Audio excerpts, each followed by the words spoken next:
अखण्डमण्डलाकारम्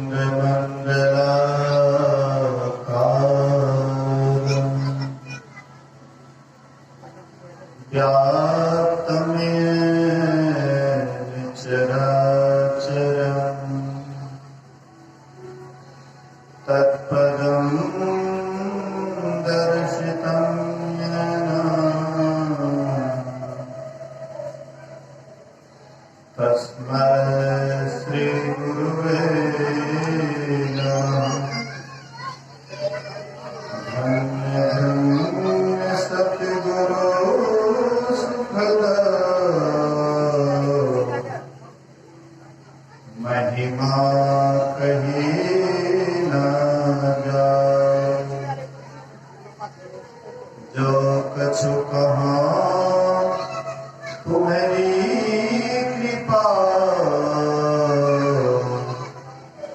मोते कछु न बसाए। सर्वत्र सर्वदा वर्तमान सद्गुरु महाराज के पावन चरणों में कोटि कोटि नमन। उपस्थित गुरुजन, धर्म प्रेमी सत्संगी बंधुओं, पूजनीय माताओं तथा भक्तिमती बहनों, 2 दिवसीय संतमत सत्संग का आयोजन परम श्रद्धेय महेंद्र शाह जी के निवास स्थान पर श्राद्ध क्रिया के अवसर पर रखा गया है। अभी हम लोग अपराह्नकालीन सत्संग में उपस्थित हैं।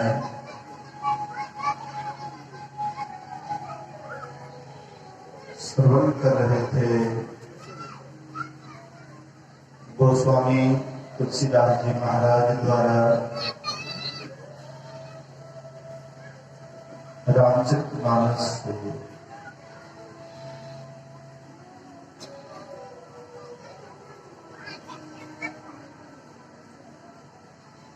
सुनना है,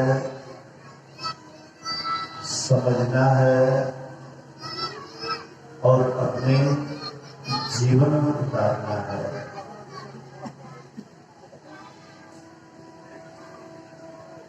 सुनते हैं किस लिए? समझने के लिए। समझते हैं किस लिए? पाने के लिए। आज तक हम जिसका सुने हैं वैसे ही हो गए हैं। कोई डॉक्टर का सुनते हैं, वे डॉक्टर हो जाते हैं। कोई इंजीनियर का सुनते हैं, वे भी इंजीनियर हो जाते हैं। कोई शिक्षक का सुनते हैं, वे भी शिक्षक हो जाते हैं। और कोई साधु का सुनते हैं, वह भी साधु हो जाते हैं। आपके मन में प्रश्न होगा कि कोई डॉक्टर को सुनता है, डॉक्टर होता है, इससे बहुत पैसा कमाते हैं। कोई इंजीनियर को सुनता है, इंजीनियर बनकर के बहुत पैसा कमाते हैं। शिक्षक बनकर के बहुत पैसा कमाते हैं। आदि आदि संसार के जितने भी पद हैं, वह पद पा करके लोग ढेर पैसा कमाते हैं।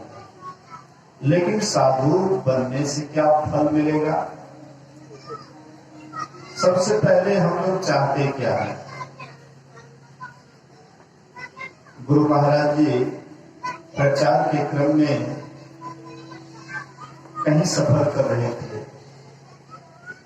एक विद्वान महोदय से भेंट हो जाती है। गुरु महाराज जी से वह विद्वान पूछते हैं कि आप किस चीज की प्रचार करते हैं? तो गुरु महाराज जी कहते हैं, मैं ईश्वर भक्ति का प्रचार करता हूं। वह विद्वान कहते हैं, क्या ईश्वर है? गुरु महाराज जी कहते हैं कि हाँ, ईश्वर है।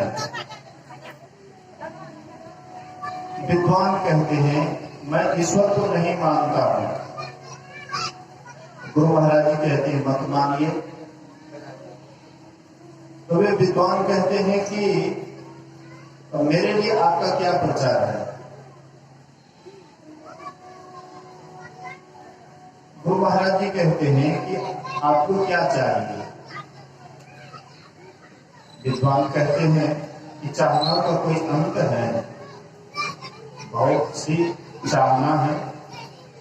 कहते समेट करके बोलिए, समास रूप में बोलिए कि आपको क्या चाहिए। वे विद्वान कहते आप ही कहिए। तो गुरु महाराज जी कहते हैं, आपको सभी प्रकार का ज्ञान मिल जाए, आपको सभी प्रकार का सुख मिल जाए, आपको सभी प्रकार की शांति मिल जाए, तो कुछ पाने के लिए बाकी रहेगा? बोले कि नहीं, तब तो कुछ बाकी नहीं रहेगा। गुरु महाराज जी कहते हैं कि आपके लिए मेरा यही प्रचार है कि वह सभी प्रकार का सुख, वह सभी प्रकार की शांति, वह सभी प्रकार का ज्ञान ईश्वर परमात्मा की भक्ति से मिलता है।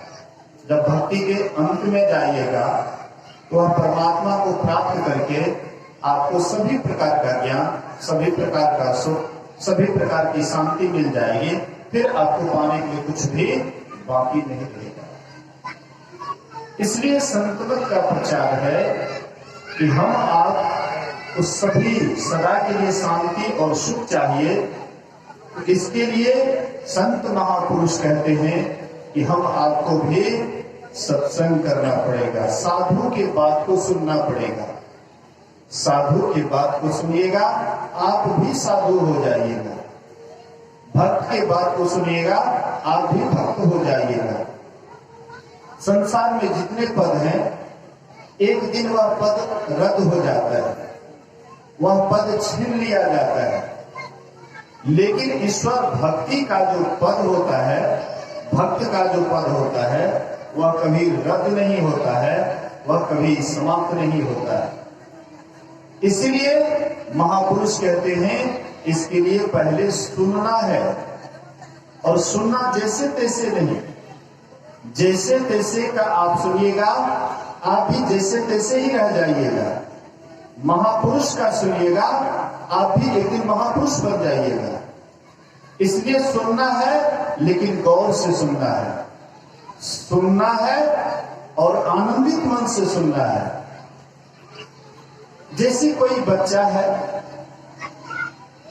तो कुछ बच्चे हैं जो पढ़ देते हैं। तो जो बच्चा पढ़ लेते हैं, वह बच्चा कभी भी आगे नहीं बढ़ पाता है। लेकिन जो बच्चा पढ़ता है, मनोयोग पूर्वक पढ़ता है, वही बच्चा एक दिन आगे चल करके इस संसार में करके दिखाता है। इसलिए सुन नहीं देना है, बल्कि सुनना है और आनंदित मन से सुनना है। आज तक हम जो भी काम किए हैं और वह आनंदित मन से किए हैं, उस काम में आप आगे बढ़े, हम लोग आगे बढ़े हैं। और जो काम हम अनमना ढंग से किए हैं, अच्छी तरह से नहीं किए हैं, वह काम में आज तक सक्सेस नहीं हुए, आगे नहीं बढ़े। इसलिए सुनना है, लेकिन आनंदित मन से। गुरु महाराज जी कहते थे कि कैसे सुनना है जानते हो? जैसे मृगा बांसुरी के आवाज को सुनती है। व्याधा एक केला का थंब काट करके हल्का जमीन में गाड़ देते और बांसुरी बजाना प्रारंभ कर देते। उस बांसुरी के आवाज को सुन करके मृगा व्याधा के पास आता है और वह केला थंब के सहारे अपने शरीर को धर देता है। केला का थंब हल्का सा जमीन में गड़ा हुआ रहता है, केला का थंब गिर जाता है और मृगा भी गिर जाती है। मृगा के पैर में एक ही हड्डी होता है, तलवा से लेकर के जंघा तक एक ही हड्डी होता है। गिरने के बाद वह संभल नहीं पाता है। कोई वृक्ष के सहारे, रात में जब वह सोता है तो किसी वृक्ष के सहारे सोता है, थोड़ा सा शरीर को वृक्ष के सहारे धर देते हैं, हल्का सा झुक जाते हैं और सोते हैं। लेकिन गिरने के बाद जल्दी उठ नहीं पाता है, इसलिए जो व्याधा होते हैं उसको पकड़ लेते हैं और उसको ले जाकर के काटते हैं, उसके चमड़ा को बेचते हैं, मांस बेचते हैं। संत महापुरुष कहते हैं कि जैसे मृगा बांसुरी की आवाज को सुनने में इतना मशगूल हो जाता है कि उसको तनिक भी ये डर नहीं रहता है कि हमारा क्या हाल होगा। कहते इसी तरह से मृगा की तरह हम आपको भी सुनना चाहिए, पूरे गौर से सुनना चाहिए, आनंदित मन से सुनना चाहिए। संत सुंदरदास जी महाराज ने बड़ा अच्छा कहा, संतों ने ज्ञान को 4 भागों में बांटा है, श्रवण, मनन, निधिध्यासन और अनुभव। जिसका श्रवण ज्ञान मजबूत है उसी का मनन ज्ञान ठीक होगा, जिसका मनन ज्ञान मजबूत है वही निधिध्यासन ज्ञान में उतरेंगे, और जो निधिध्यासन ज्ञान में उतरेंगे वही एक दिन अनुभव ज्ञान को प्राप्त करेगा। इसलिए सुंदरदास जी महाराज ने बड़ा अच्छा कहा है, जब ही जिज्ञासा होई चित्ते कठोर आनी, मृग जो सुनत नाद श्रवण सुकहिए। जब ही जिज्ञासा होए चित्त एक ठौर आन, मृग जो सुनत नाद श्रवण सुकहिए। जैसे स्वाति बुंद हूं को चातक रटत पूनी, ऐसे ही मनन कर कब बूंद लही। रात में चकोर जैसे चंद्रमा को धर ध्यान,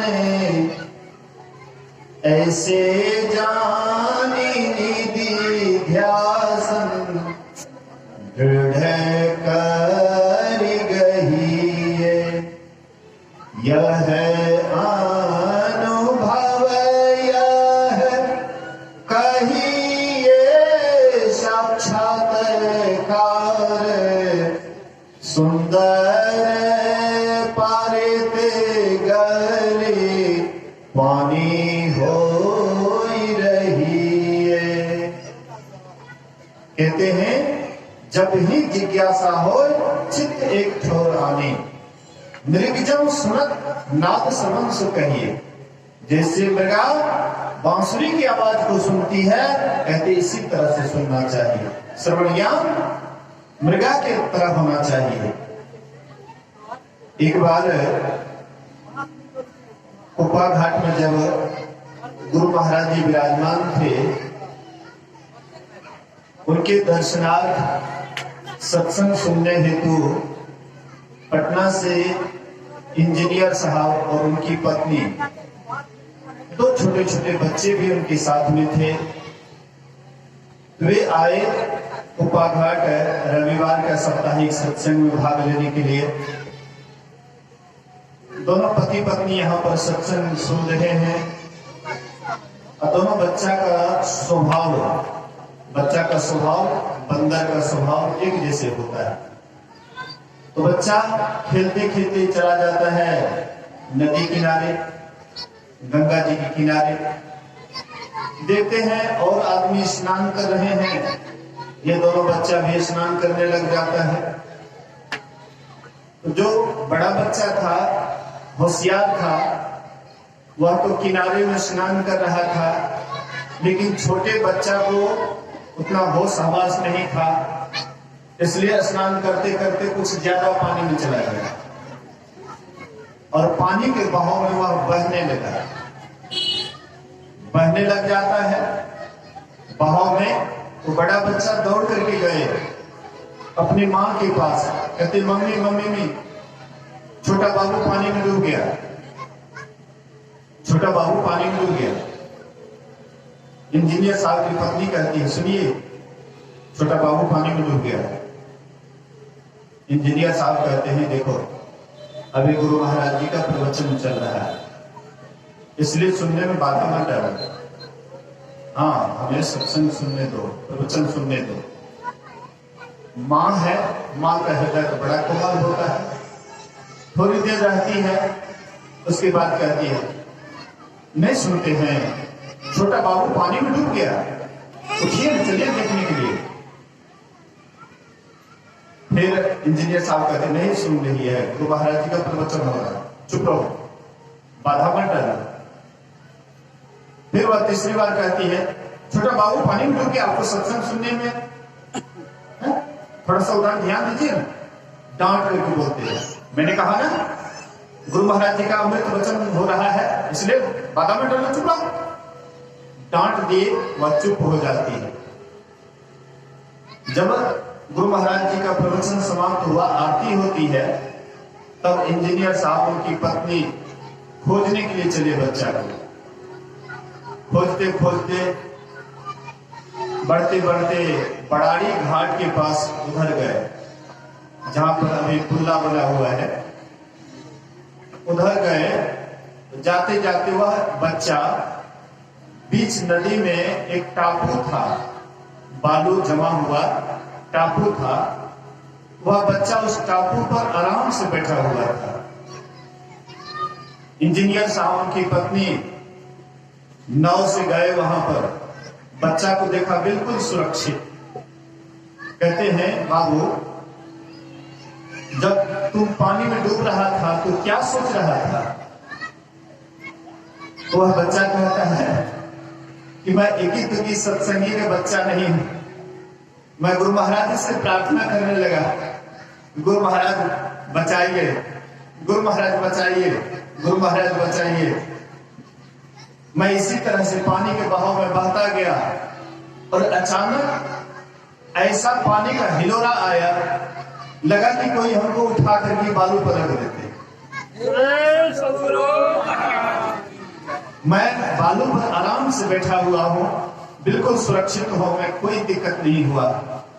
इंजीनियर साहब गोद में उठाते हैं बच्चा को, भाव बेबल हो गए। वाह गुरुदेव, जो गुरुदेव के काम में मन लगाते हैं उसका काम कभी भी कोई विफल नहीं होता है। जो काम नहीं भी होने वाला होता है वह भी काम हो जाता है, लेकिन उतना निष्ठा विश्वास होना चाहिए।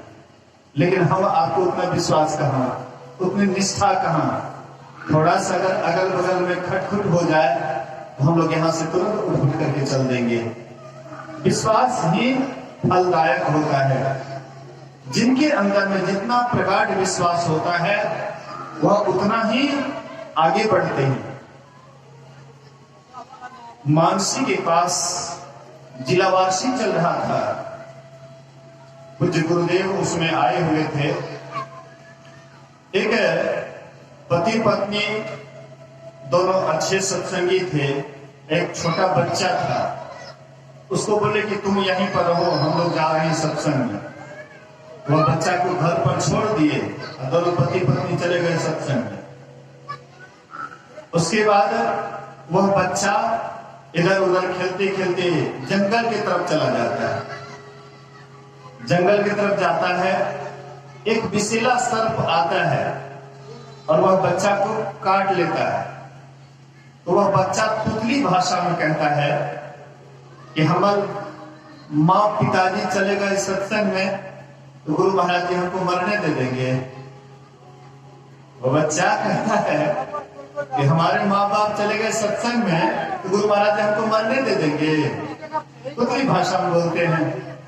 तो सांप काट करके कुछ आगे बढ़ गया, लेकिन वह बच्चा जो बारंबार ये बात बोला, वह सांप फिर लौट करके आता है, दोबारा उलट करके दंश करता है। जो भी उनके अंदर विष था सबको चूस लिया और फिर वह लौट करके चला गया। उनके जब माता पिता आए तो वह बच्चा सब घटना सुनाए, ऐसी ऐसी बात, बिल्कुल सुरक्षित, कोई परेशानी कोई दिक्कत नहीं हुआ। तो सोचिए, आप सोचते हैं कि सत्संग में समय देंगे, सत्संग में जाएंगे, हमारा काम बाधित हो जाएगा, हमारा काम खराब हो जाएगा, लेकिन ऐसी बात नहीं है। सत्संग में जाने से काम बिगड़ता नहीं है, काम बन जाता है। इसलिए गुरु महाराज कहते हैं, नित प्रति सत्संग कर ले प्यारा, तेरा कार सरे सारा।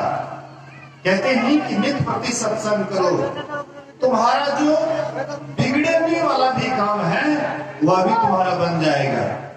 इसलिए लेकिन सार काम का निर्णय करो। सार तुम्हारा काम क्या है, सार कार्य क्या है? हम लोग तो सोचते हैं रोटी, कपड़ा, मकान, यह 3 चीज हो गया, सार काम हो गया। लेकिन संत महापुरुष कहते हैं ये 3 काम में ही सार काम नहीं होता है। ये 3 के आगे भी जो सोचते हैं वही विवेकशील प्राणी है। और यह विवेक जब तक हम सत्संग में नहीं जाएंगे तब तक विवेक नहीं होगा। इसलिए गोस्वामी जी कहते हैं, सुनी समुझाही जनबोधित मन, मज्जही अति अनुराग, लहही चारि फल छतनु, साधु समाज प्रिय। साधु समाज में जो आनंदित मन से सुनकर समझते हैं और अपने जीवन में उतारते हैं, उनको 4 फलों की प्राप्ति होती है, अर्थ, धर्म, काम, मोक्ष। ये 4 फलों की प्राप्ति हो जाती है। जिनको ये 4 फल मिल जाता है तो फिर मिलने के लिए कुछ बाकी रहता है, उसको सब कुछ मिल जाता है। यही 4 में ही सब चीज आ जाता है। इसलिए लेकिन ये कैसे होगा? बिनु सत्संग विवेक न होई, राम कृपा बिनु सुलभ न सोई। कहते हैं ये विवेक जब तक सत्संग में नहीं जाएंगे तब तक नहीं होगा विवेक। विवेक कहते हैं किसको? आप सोचते हैं कि पढ़ लिख लिए तो पैसा कमाने लगे, हम विवेकशील प्राणी हो गए, लेकिन इससे हम विवेकशील प्राणी नहीं होते हैं। महर्षि शाही स्वामी जी महाराज कभी कभी कहा करते थे, मान लो इस देश की पढ़ाई की, विदेश में जाकर के विदेश की पढ़ाई की, वहां से आते हो, बोलते हो झूठ, लेते हो घूस, क्या यही ज्ञानियों का काम है? ज्ञानी कभी झूठ, चोरी, नशा, हिंसा, व्यभिचार ज्ञानी करेंगे? ज्ञानी कभी भी ऐसा काम नहीं करेंगे। आपके सामने में 56 प्रकार का व्यंजन भोजन परोस करके थाल में आपके सामने धर दिए और आप अपने ही हाथ से जहर वाला बोतल खोल करके अपने ही भोजन में विष मिला रहे हैं और वही भोजन ग्रहण कर रहे हैं। आपको कोई बुद्धिमान प्राणी कहेंगे? आपको कोई कहेंगे विवेकशील प्राणी? ज्ञानी कभी भी ऐसा काम ज्ञानी नहीं करेंगे। अपने ही भोजन में अपने से विष मिलाएंगे क्या? कहते नहीं। तो संत महापुरुष कहते हैं यह विवेक कहां पर होता है? सत्संग में होता है। बिनु सत्संग विवेक न होई, राम कृपा बिनु सुलभ न सोई। बिनु सत्संग विवेक न होई। पढ़ने से विद्या बुद्धि होती है, बुद्धि का विकास होता है, लेकिन जब तक आप सत्संग नहीं करेंगे विवेक नहीं होगा। बुद्धि हो सकती है पढ़ाई से, विद्या के द्वारा बुद्धि का विकास हो सकता है। आज देख लीजिए विज्ञान कितना आगे बढ़ा हुआ है, यह बुद्धि का ही चमत्कार है, लेकिन विवेक का नहीं। विवेक इससे भी ऊपर ले जाता है, परम वैज्ञानिक बनाता है। ये तो विज्ञान संसार के ही कोई सामान लेकर के कुछ बनाते हैं, लेकिन परम वैज्ञानिक वे होते हैं जो आत्मा का अनुसंधान करते हैं। ये परम वैज्ञानिक होते हैं, अंदर चलते हैं, अंतर की यात्रा करते हैं। तो अंतर की यात्रा करने वाले ही विवेकशील प्राणी होता है। तब उनके समझ में आता है क्या ग्रहण करने योग्य है और क्या ग्रहण करने योग्य नहीं है, क्या लेना चाहिए, क्या नहीं लेना चाहिए, क्या लेने से हमारी हानि होती है, क्या लेने से लाभ होता है। इसलिए ये विवेक, ये सार आसार का ज्ञान कहाँ होगा? सत्संग से ही होगा। आप हंस, पक्षियों में एक हंस होता है, वह हंस पक्षी के पास दूध और पानी मिला करके रख दीजिए, वे क्या करेंगे? दूध को छोड़ देंगे और पानी को ग्रहण कर लेंगे।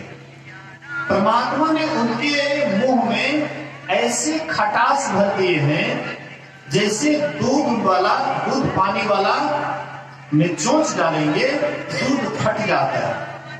फटने के बाद वो आराम से फटा हुआ को आराम से ले लेता है।